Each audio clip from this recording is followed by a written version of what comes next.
This is Tripoli 41, Lecture 2, where we'll discuss the energy band model. For this lecture, we'll discuss the energy band model, the band gap energy, and energy band diagrams. We'll also introduce the concept of doping, dopant ionization, and identify the carrier concentrations, again that is N and P, in doped semiconductors at thermal equilibrium. So our objective for this lecture is to be able to draw basic energy band diagrams with EC, EV, and EI. So what these variables or letters represent, we'll discuss along the way. Also identify where carriers and dopant energy levels are found in the BD or energy band diagram. And lastly, compute equilibrium electron and hole concentrations based on doping concentrations. So more computations can be found on the problem solving slide. We reviewed in our first lecture how the 14 electrons in isolated atoms occupy the lowest discrete energy levels from 1s to 3p, with 4 remaining unoccupied states in the 3p band. We have also shown how the atoms bond and arrange themselves to form the crystalline structure in 3D. However, what we have not shown yet is how the energy levels change when the isolated atoms get near each other until they are packed in a solid crystal. Turns out the discrete energy levels hybridized and form almost continuous energy bands that the electrons can occupy. Specifically, for silicon, the 3s and 3p orbitals hybridize to form what we call the conduction band and the valence band. Note that there are no states between these two bands that electrons can occupy. The separation between the conduction band and the valence band is called the forbidden energy region or the energy gap. In an isolated silicon atom, the 4 valence electrons occupy 4 out of 8 total states in the 3s and 3p orbitals combined. For crystalline silicon with n number of atoms, the total number of states from the hybridized 3s and 3p orbitals must total to 8n states. It turns out that 4n states are in the conduction band and another 4n states are in the valence band. Since we are considering n atoms with 4 valence electrons each, we therefore have a total of 4n valence electrons. And since electrons tend to occupy the lowest available energy state, we can then say that the valence band is mostly filled by these 4n valence electrons. Thus, we refer to the valence band as the highest nearly filled band because there are bands of lower energy from the 2p, 2s, and 1s orbitals that are filled as well but are not anymore shown in the figure. On the other hand, we describe the conduction band as the lowest nearly empty band since there are still other energy bands above it but are not anymore shown, which are also empty. We use the terms nearly filled and nearly empty as a small fraction of valence electrons may have enough energy to jump into the conduction band randomly due to thermal energy. We say that the conduction band and the valence band are almost continuous energy bands as there are many discrete energy levels there but are closely spaced apart that we can consider them continuous. We can remove some of the details in the diagram shown and focus only on one case or value of the interatomic separation. Thus, we'll have a fixed energy range and separation for the conduction and valence bands and be able to draw something like the one shown. However, drawing the bands would prove to be cumbersome and most of the processes we'll be most concerned with involve only the regions near the energy gap. We therefore just draw the bottom edge of the conduction band and denote it as EC. We then draw the top edge of the valence band and denote it as EV. We will denote their separation as Eg. This simplified diagram with EC, EV, and Eg is what we call the energy band diagram. We will make use of this energy band diagram or EBD extensively in this course, so please remember that EC is above EV and their separation is Eg. Please also remember that EC is not the conduction band but merely the bottom edge of it, while EV is not the valence band but is only the top edge of it. Some other important to remember characteristic of the EBD are the X and Y axis. Obviously, the y-axis in an EBD is energy with higher electron energies at the top. The x-axis, on the other hand, is now the distance as we traverse the material. For example, from 0 to 1 centimeter if you are considering a 1 centimeter long semiconductor. This will be useful later on when we discuss varying properties in space. However, these x and y axes are normally omitted to simplify the diagram, so you will mostly see something like the one shown with some other energy levels we'll discuss along the way. So again, the 4n valence electrons mostly occupy the valence band, so we draw them below EV. We call them the valence band electrons, and there are many of them in our crystal. These electrons below EV at the valence band represent the immobile electrons shared among neighboring atoms through covalent bonds. However, as we have said, some of the covalent bonds may break randomly at any temperature greater than 0 kelvins. This is represented by electrons getting promoted into the conduction band, leaving a hole or missing electron state in the valence band. As we have pointed previously, the free electrons and holes are what we consider as carriers. Electrons in a covalent bond or below EV are not considered carriers and are most of the time omitted as we are more concerned with carriers. Thus, we only mostly draw holes below EV by default. However, we must always imagine or remember that there are a lot of electrons below EV which are just not shown or drawn in the figure. A quick recap of concepts before we proceed. Splitting of allowed energy levels still occur in a crystal. However, the separation between energy levels is so small that we consider them as bands with continuous energy levels. The highest nearly filled band is the valence band, while the lowest nearly empty band is the conduction band. Energy band diagrams or EBDs are drawn with EV and EC and are separated by the band gap energy Eg. Again, EV is the top edge of the valence band, while EC is the bottom edge of the conduction band. We can actually use EBDs to classify materials as insulator, conductor, or semiconductor. Insulators are those materials with a large Eg such that no or almost no electrons can get into the conduction band. With only a very few carriers, the insulator get their characteristic high resistivity. Semiconductors, on the other hand, have relatively small energy gaps around 1 electron volt that a considerable number of electrons can get into the conduction band near or at room temperature.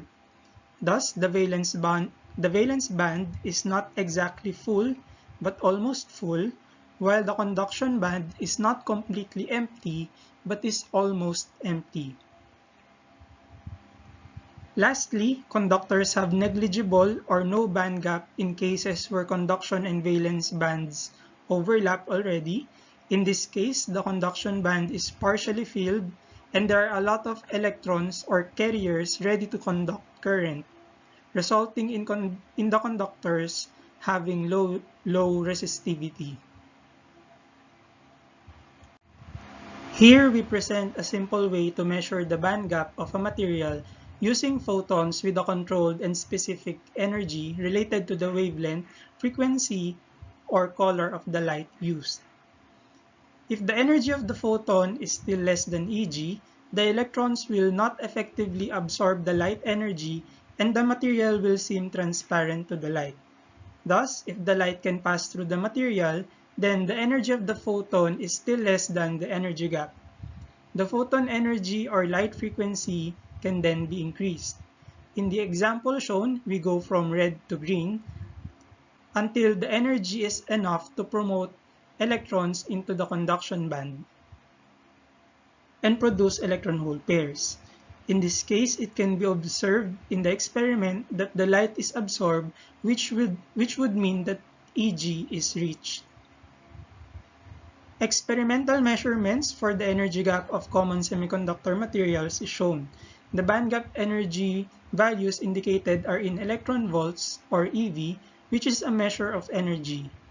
Specifically, 1 electron volt is the amount of work needed to move 1 electron charge across 2 points in an electric field with a potential difference of 1 volt.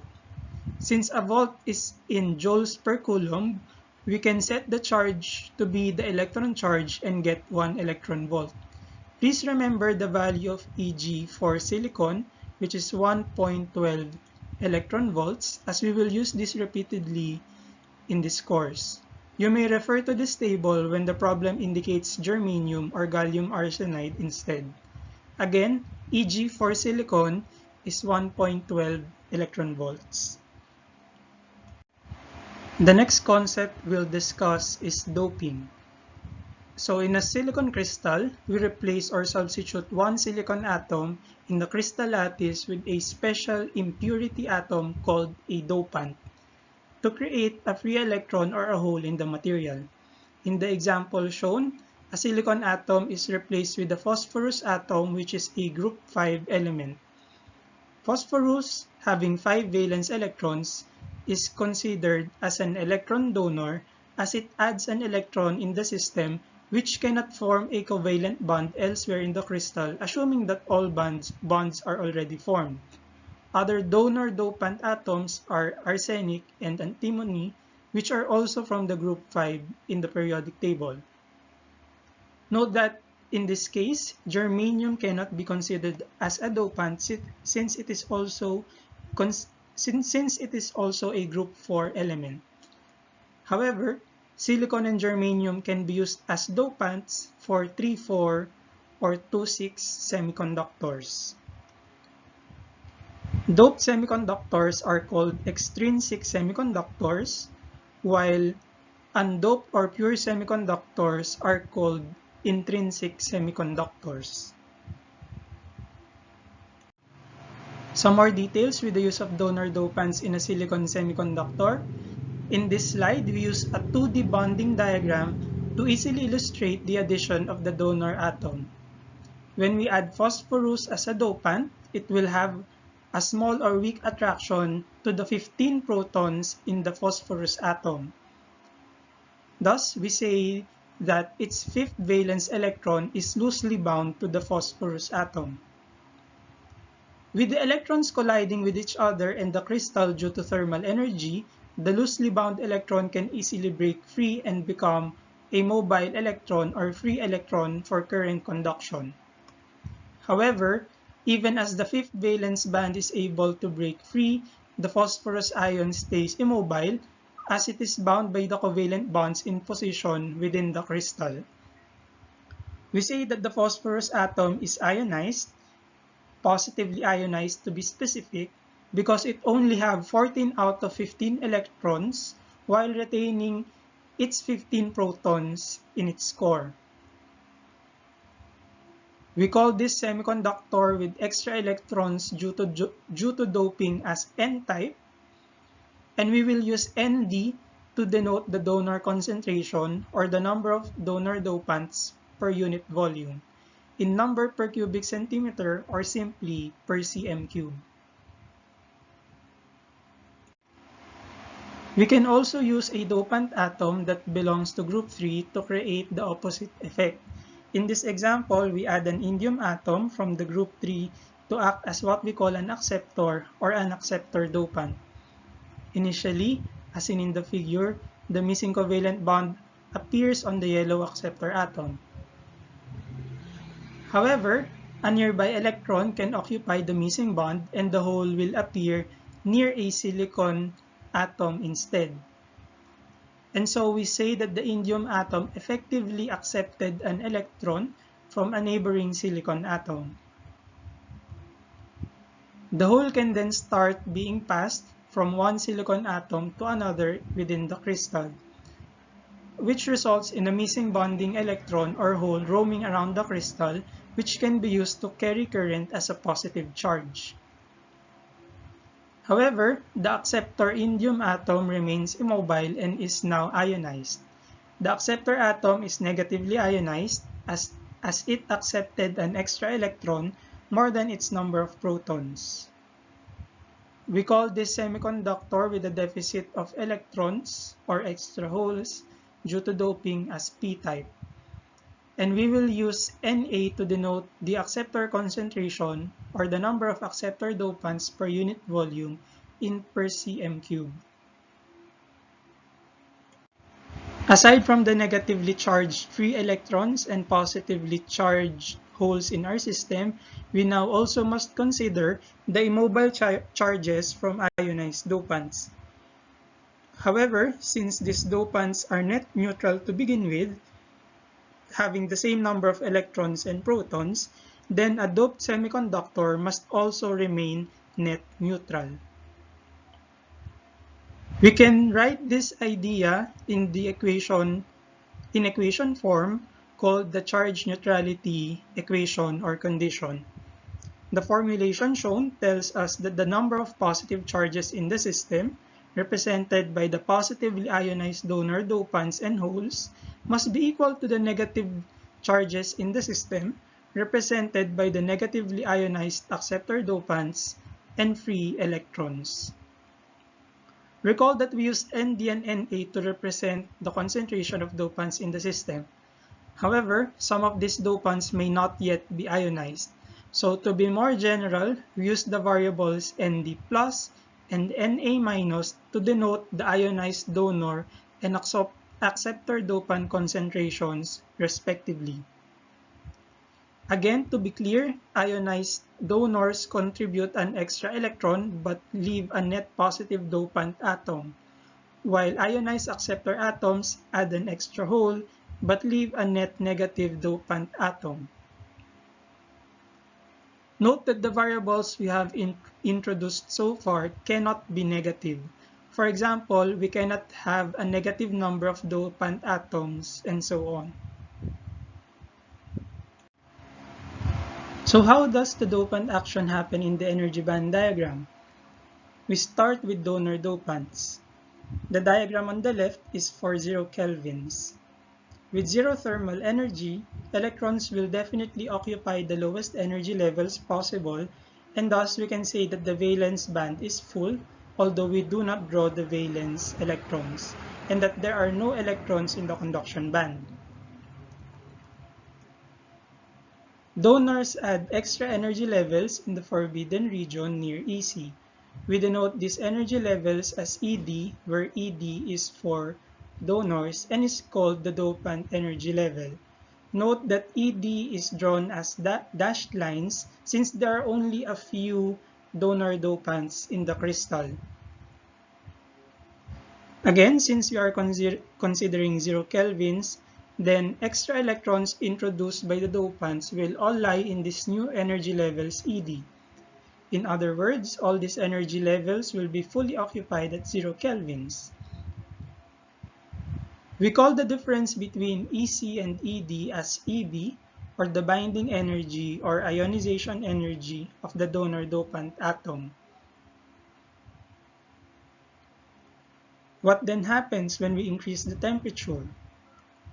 Note that electrons at ED are closer to EC and will need smaller energy to produce free electrons as compared to the electrons lying in the valence band. Thus, some of the donor dopants will start to be ionized. Note that the electrons still at ED will not be or are not considered as carriers. At room temperature, however, all of the dopants would already be ionized, and there are other free electrons in the system coming from broken covalent bonds. Dopant atoms are specifically chosen to behave this way at room temperature or to be fully ionized at room temperature. The case at the left with 0 kelvins is called the freeze-out region or operation.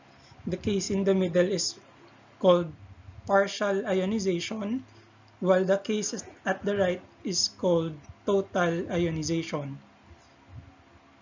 At freeze-out, all donors are not yet ionized, so Nd plus is equal to 0. In partial ionization, Nd plus is still less than Nd, while in total ionization, Nd plus is already equal to Nd, or all donor dopants have already been ionized and contributed a free electron to the system.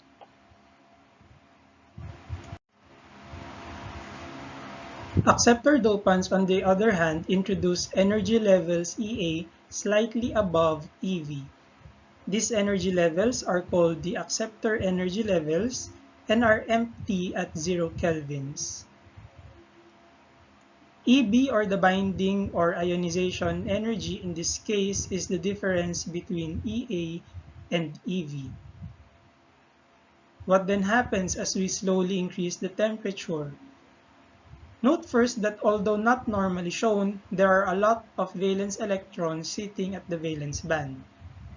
Thus, as we increase the temperature, some of the valence band electrons will be able to occupy the EA energy levels to produce holes. Note that the electrons at EA are not considered carriers. At room temperature, all of EA will already have been occupied. That is, each acceptor has introduced a hole to the system. In addition, some electrons may be able to jump straight into the conduction band at room temperature. The case in the middle is again called partial ionization, where Na- is still less than Na, while the case on the right is called total ionization, where Na- is already equal to Na.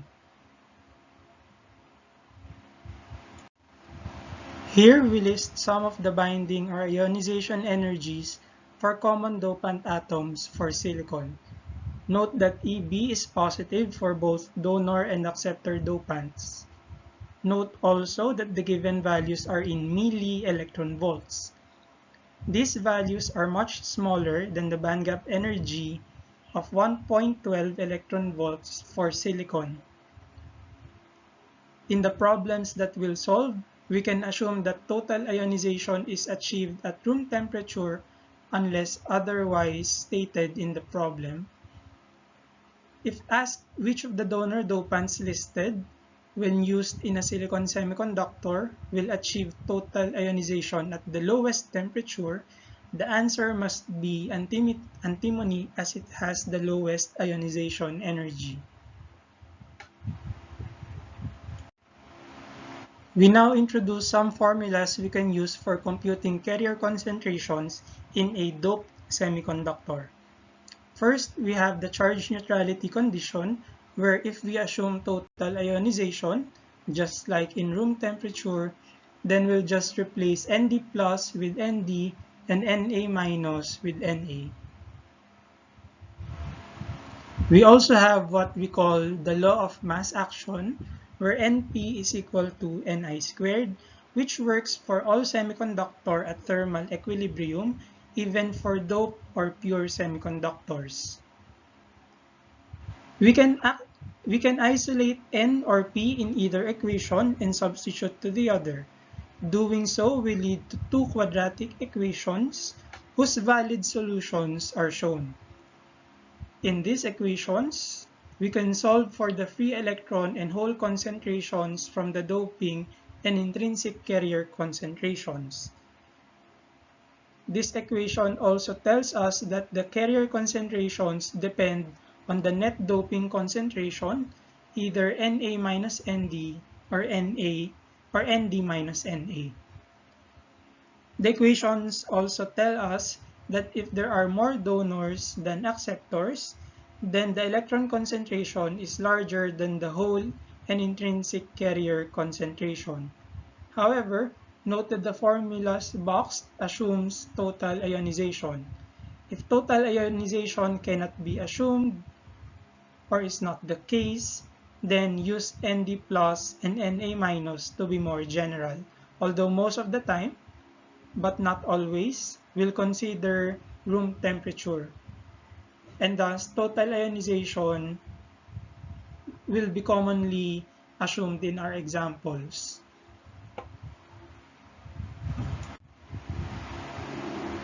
Here we consider some special cases. For an N-type material with Nd much greater than Na and Nd minus Na much greater than Ni, which means that there are mostly donors and that the net doping is considerably large to affect the carrier concentrations, then the equation for N can be shown to be approximately just Nd. This makes computations much easier and faster. We can simply use the result with the law of mass action, the shorter formula, to determine the minority carrier concentration or holes in an N-type semiconductor. Thus, these are the very nice and friendly equations for an N-type semiconductor. N is approximately Nd, and P is approximately Ni squared over Nd under the mentioned assumptions.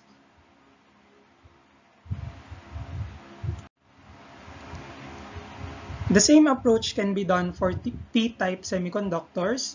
However, this time the assumptions are Na is much greater than Nd and Na minus Nd is much greater than Ni, such that the two base equations can be simplified to similar equations as the N-type. Here we have P approximately Na and N approximately Ni squared over Na.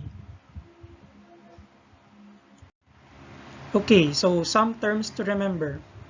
A donor is an impurity atom that increases N, while an acceptor is an impurity atom that increases P. An N-type material contains more electrons than holes, while a P-type material contains more holes than electrons. Majority carriers are the most abundant carrier, while minority carriers are the least abundant carrier. Intrinsic semiconductors are undoped or pure semiconductors, where N is equal to P is equal to Ni. Extrinsic semiconductors are doped semiconductors. In summary, the band gap energy is the energy required to free an electron from a covalent bond. Insulators have large Eg, while semiconductors have relatively smaller Eg near the 1 electron volt range. For silicon at room temperature, Eg is 1.12 electron volts. Dopants in silicon reside on lattice sites substituting for the silicon atoms. Group 5 elements contribute conduction electrons and are considered donor dopants. Group 3 elements contribute holes and are considered as acceptor dopants. Dopants are specifically chosen to have very low ionization temperatures. Thus, we can assume that total ionization occurs at room temperature. Typical dopant concentrations range from 10 to the 14 per cubic centimeter to 10 to the 20 per cubic centimeter. Recall that the silicon density is 5 times 10 to the 22, while Ni is 10 to the 10 per cm cube at room temperature. So the typical dopant concentrations are much larger than the intrinsic carrier concentration, but much smaller than the volume atomic density of the semiconductor. Some of the equations introduced are summarized in this slide. So the charge neutrality equation in general is Nd plus P is equal to Na minus plus N. The law of mass action applies for semiconductors in thermal equilibrium regardless if the material is intrinsic or extrinsic. Under total ionization, Nd plus is Nd, while Na minus is Na, and we can use these equations to solve the carrier concentrations. Under special cases, for N-type or P-type, we can use the following equations. However, always check and verify assumptions discussed for each equation before or after using them.